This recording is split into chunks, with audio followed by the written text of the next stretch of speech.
Hey YouTube, thanks for watching my video on the Yamaha XT250 Dual Sport, the rear taillight upgrade. Let's call it an upgrade because look at that thing. But first, my disclaimer, I'm no moto vlogger.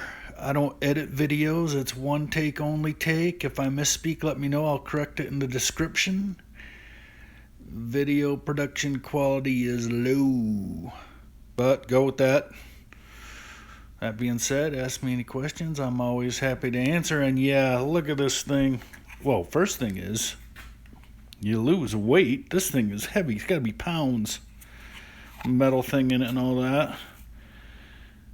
Clunky, boxy. It was the thing that I always thought on the XT250 looked the goofiest. I guess. I don't know. I mean, look at it. So I decided to go with the DRC EDGE LED. Let's check it out. That's it. Not bad. It's kind of angled and fits in there. Doesn't look, looks okay. Good. I got the smoke lens by accident, actually. I was worried that it would be not bright as it could be with the red lens, but I found a video of a shop that always does this DRC tail light update on all the Suzuki DRZ 400s they sell, and they use both of the lenses and said, hey, once it's illuminated, the smoke isn't any less bright than the red. So cool. Think it looks real good. Now it's a little wider. The mounting posts on that are a little wider. You see this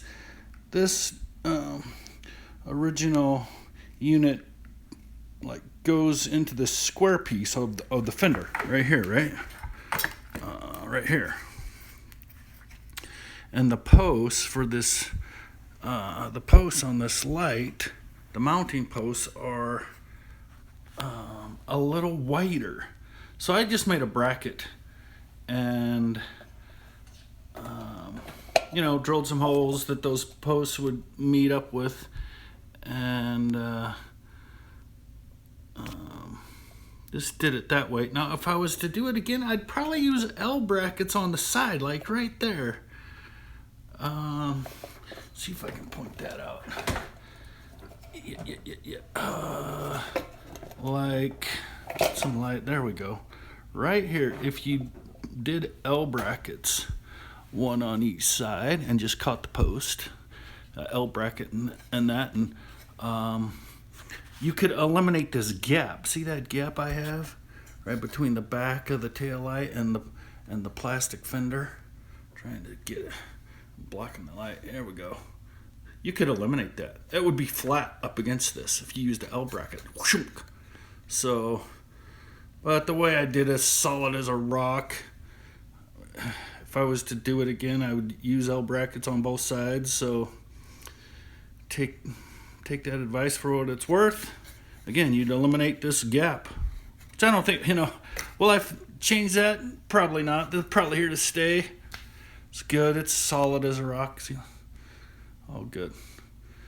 So let's fire it up and see what it looks like.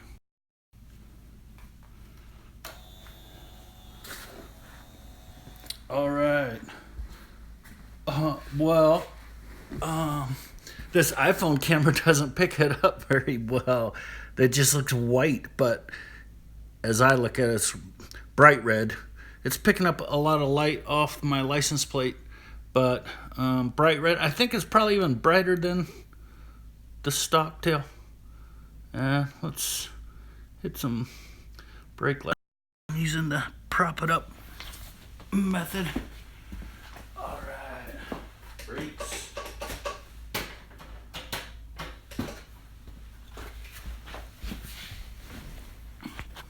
So yeah, that's it. Not bad. I think I got it off Amazon. It's the best price I've found for that.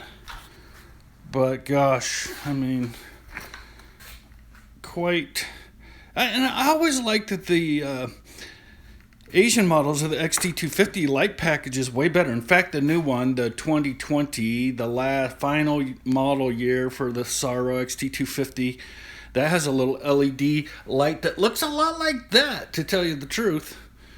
And it's February. I see I got to renew my tag next month, which makes me think, don't wait 5 years to do your taillight if you're interested in that, because like I did, because I think it just looks so much nicer than the original.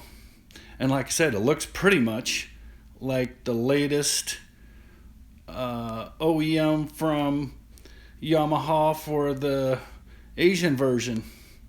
So that is pretty much it. Thanks again, as always, for watching my videos. I haven't done one for months. First one this year for sure. And like I said, it's February, but I'm riding out. I got so much construction around me, it's hard to keep clean. And we just got snow. Got snow on the ground. Yeah. But that's going to all melt tomorrow. And I'll be riding this weekend again. Be in the mid-40s. Easy riding weather. Don't never get too hot. It's awesome. All right, well, yeah. Thanks to all the new subscribers I've gotten. And as always, on XT250 all day, ride safe, everybody.